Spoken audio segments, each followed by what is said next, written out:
What's up, outliers? Welcome to another follow-on video. Today we're going to be working on some trigger point release with a lacrosse ball. This is excellent for runners, any athletes that do a lot of running, so pretty much every single athlete. This is going to be a really good one for. Trigger point release is kind of we're going to place pressure on an area and we're going to hold that while also doing some like active range of motion to activate the muscle and make the fibers kind of go through range of motion, which helps to break up potentially any adhesions or any stiffness, tightness. Definitely going to take care of tightness. So first things first is if you don't have a lacrosse ball, tennis ball is fine, baseball is fine, softball, golf ball might be a little bit small, but it would for the most part work. So the big thing with the lacrosse ball has a nice density. If you're new to this type of stuff, a tennis ball might be a little bit better because it's actually a little bit softer. But we're gonna be digging at ourselves with this. So this is kind of like a self-sports massage, so to say. So to get started, we're going to actually start with our arches in our feet. So we have that plantar fascia. You hear people getting like plantar fasciitis, and that plantar fascia connects into the heel bone, which then runs in connection with the Achilles, which Achilles runs in connection with the calf muscles. So this tight is not a great combination, especially for any older athlete. So actually coming in, rolling out the bottom of our feet is going to be a really good thing. So pretty easy to do. You can do the standing. I'm going to do it seated so I stay in frame here. But what we're mostly trying to do is dig at spots that are uncomfortable. So for the arch, to find that trigger point, move it around a little bit and kind of feel what's going to feel right. It might be a little bit more in on the arch, might be a little bit more towards the center of the foot. But for myself, it's kind of like right behind that big toe. So from here, now that we got pressure, we're going to lift our toes up. It can be all of them. If you have control and dexterity of one toe, of your big toe separate from your little toes, congratulations. That's a very hard thing to do and really good foot health to be able to do it. So I'm gonna do this about 5 to 10 times, just back and forth with my big toe coming up and then my big toe going down. So after I do that a few times, I might feel a sense of relief, maybe that like sensation of discomfort lessens. So I'm actually gonna move it to a new spot, and feel free to kind of like venture around. Remember, this is your body, so you can feel things better than anyone else. So if it feels like it's gonna be more productive in a little bit different area, feel free to do that. So like I said, 5, 10 times, not super comfortable, but none of this is gonna be comfortable. We're not here for comfortability, we're here for results. So switching up the feet, left and right's always gonna be different. So what I just did over on this side with the toes, I'm gonna do that again, but my spot might be a little bit different. Yeah, so this one's gonna be more like back towards the heel for me. And so I'm just working to pull that big toe up and then push that big toe down. So while I'm doing that, I have things basically gliding back and forth with each other. And that's really nice because the fascia and those muscles and stuff like that can kind of get like caught up a little bit. And I want them to slide happily against each other and not have friction and catch and whatnot.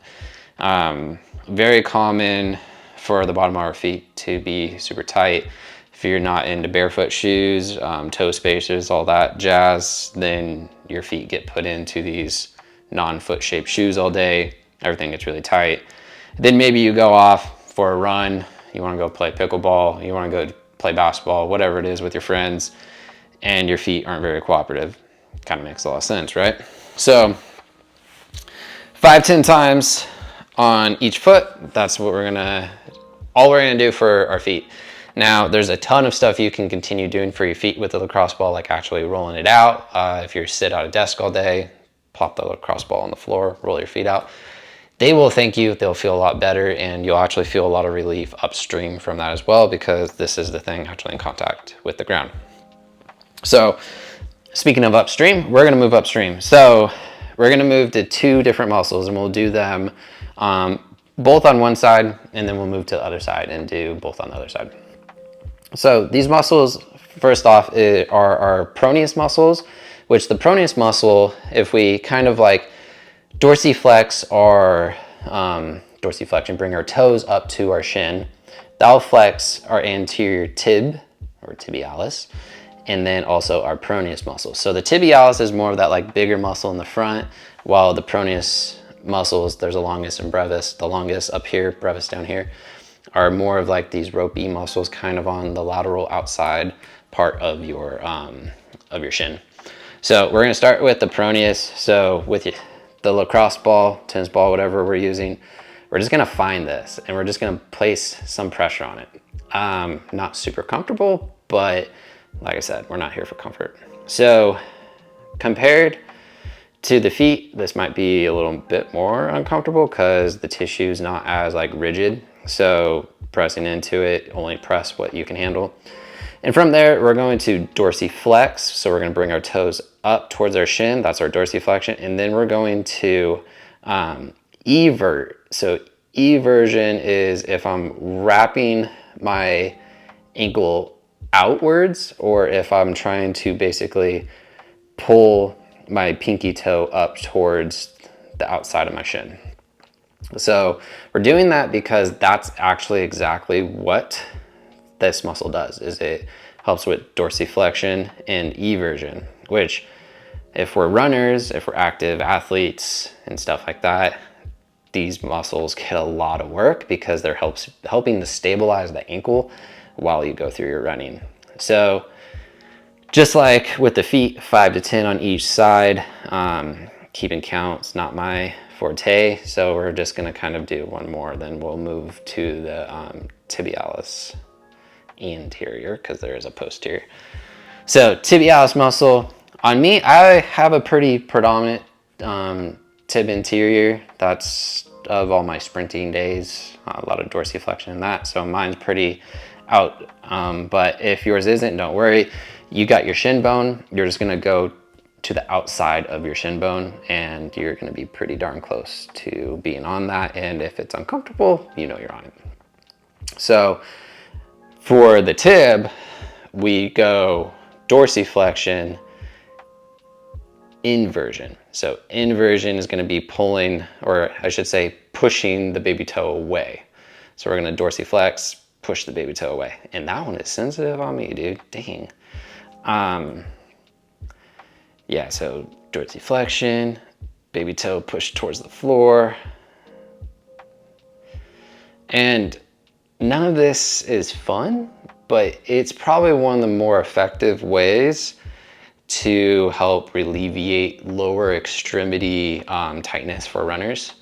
Because, I mean, running so many repetitions and, you know, no matter what the sport, if you're running, just a lot of impact and a lot of force on the lower extremities, and especially in these smaller muscles that are more secondary, tertiary stabilizers. And we don't give them enough credit. You know, we talk a lot about our calves, our hamstrings, and our quads, but not much about the muscles that we're kind of tending to here.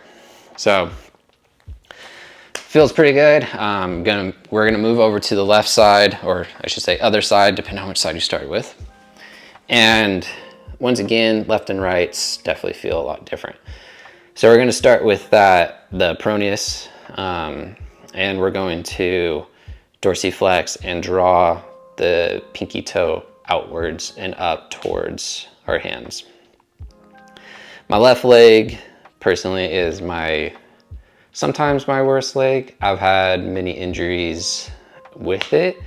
I have broken my left leg twice and also had a knee surgery on that left side. So definitely not the side of my body that I would say is like been the healthiest, but it actually is really good because of those injuries making me do a lot of like rehab and therapies and staying on top of those things, because when you break your fib on one occasion, and you break your tib on a different occasion, and then you have knee surgery, you tend to go through a lot of different therapies, which I'm lucky that I can still do all the things that I do and do them pretty darn well and happily, no pain. So now moving to that tibialis anterior. This one's definitely more troubling on this side for me. Really tight muscle, especially after breaking the fib. So dorsiflex and then draw the pinky toe down. Dorsiflex, draw the pinky toe down. Yeah, when I broke my fib, that caused a lot of those muscles to kind of atrophy and go away. So they came back, they got stronger, but they got pretty tight. So this is a pretty tight one for me. And use these tools as much as you feel comfortable. I think you'll know if you overdo it because they'll be sore, but if you're a little bit sore from doing this, that means some change is occurring. So no harm, no foul, you're not hurting yourself. All right, so we're gonna continue on upstream, and we're gonna continue with the theme of working on muscles that are more secondary, tertiary. So if we move upstream further, we're gonna move to the hips. So we're gonna go to our TFL, which is the tensor fasciae lata muscle, which I call it just our side pocket muscle.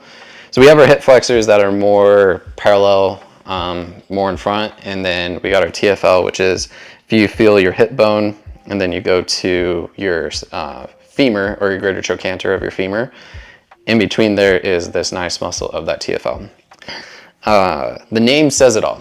So TFL, tensor fasciae lata, a lot of tension in the fascia, is the top of your IT band. So to get relief in the IT band, this is a wonderful way to do so. So to do this, I'm going to find that muscle, locate it, palpate, and then I'm going to take that ball and just stick it right under, and then I'm just gonna lay down. This is not a comfortable thing at first, but take some deep breaths. So take about 3-4 deep breaths to try and help relax a little bit with it. Active release on this is actually going to be straightening the bottom leg. So right now I have my leg bent, but I'm going to work on straightening it because that's lengthening down at the insertion of the IT band, and then I'm going to bend it back up. And this can also be done on a foam roller. Not as effective, but definitely an option if you like to foam roll. But doing this active release, just knee flexion, knee extension. This is not what the muscle does as far as its duty at the hip. It is a hip flexor, hip rotator, hip stabilizer. It kind of does a lot of things, which is why it needs to have a lot of tension in it. And since it has that connection with the IT band, which is also known as the tendon of the glutes, that connection with the knee means that this muscle can actually play part in knee motion and stabilization. So very important.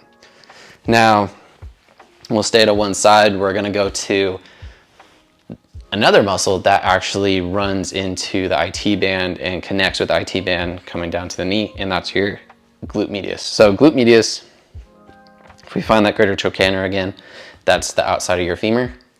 And then we're gonna actually, rather than going, say the TFL was going out to 2 o'clock, we're gonna go out to 10 o'clock. So out to 10 o'clock, and then right back into that same position again and pinning that. Move it around as you feel needed. It's gonna, be a little bit of a search. I can really identify and palpate very quickly because I've done it a lot. And the more you do it, the more you'll be able to identify these places. So for this one, we're actually going to do it like a reverse clamshell. So rather than clamshelling like outwards like we typically would for like a clamshell exercise, we're going to bend our knee to roughly 90 degrees, and then we're gonna bring that knee up to the other knee. And so it is a clamshell, but our discomfort or resistance is coming when we actually squeeze inwards. And the glute med muscle, glute medius muscle, the medium muscle of the glute, its duty is to stabilize the hip. It's to externally rotate the hip and internally rotate the hip, and also abduct outwards. So it has a lot of different jobs. It really is a great muscle, but it's also a muscle that's really fatigued and really tight with activity, especially activities like running, where there's a lot of stabilization of the hip and knee. So 5 to 10 of those, hopefully feeling some pretty good relief in that. And then we're just gonna switch it over to the other side, start with that TFL again. So once again, if we're locating the TFL, let's go ahead and locate our greater trochanter of our femur, and then come up, in this case, 10 o'clock, into that side pocket. And this one's very tight on me. So the TFL, tensor fascia lata, we're going to work on extending the leg. Whoa, yeah. So we're getting some stuff here. This is good for me to do. And this is a good example of like left and rights being different from each other. So my right side, I could handle this pretty well. This side, much more discomfort. I don't want to call it pain, because pain, I always kind of like, if I'm working with an athlete, like, oh, it hurts. I'm like, is it like we need to go to the doctor type pain, or is it like this is productive and gonna make it better pain? There's definitely different. So when I say discomfort, we're looking for that like, oh, this doesn't feel good, but it's not gonna send me to the hospital type stuff, of course. But everyone's pain tolerance is different. So 5 to 10 of those knee flexion extensions on that TFL. Definitely productive for me to do it on this left side. Really feeling a release, which is what we're going for. Discomfort is going to be there no matter what. You're digging a hard ball into your muscles. It's not going to feel great. But if we can go from, say, like a 7 out of 10 discomfort down to a 4 out of 10, I think we achieve some stuff. So now we're going to go to the opposer, which is the glute medius.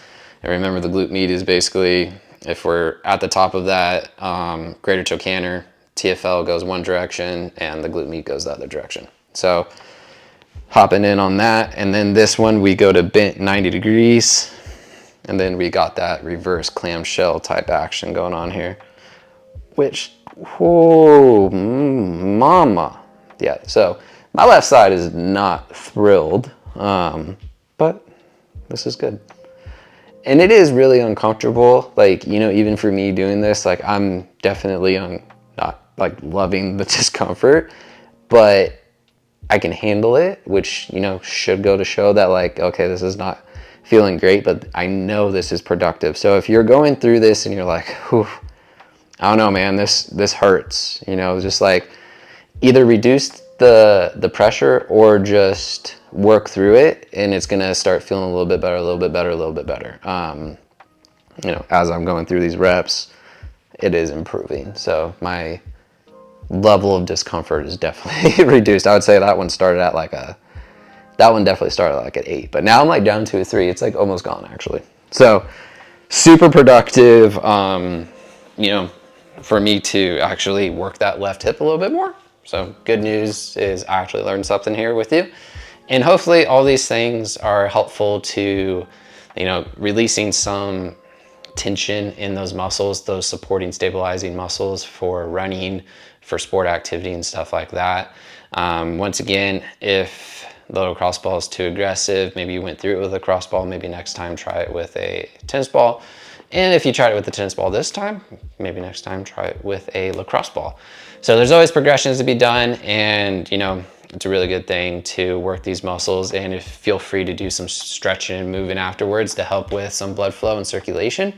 If you're sore, it's totally normal. Don't worry too much about that. I wouldn't say it's the goal or the objective to ever make anyone sore, but soreness definitely happens when you're trying to manipulate tissue. So appreciate it. If you like this video, please like, subscribe, share, all that fun stuff, and I'll see you in the next one.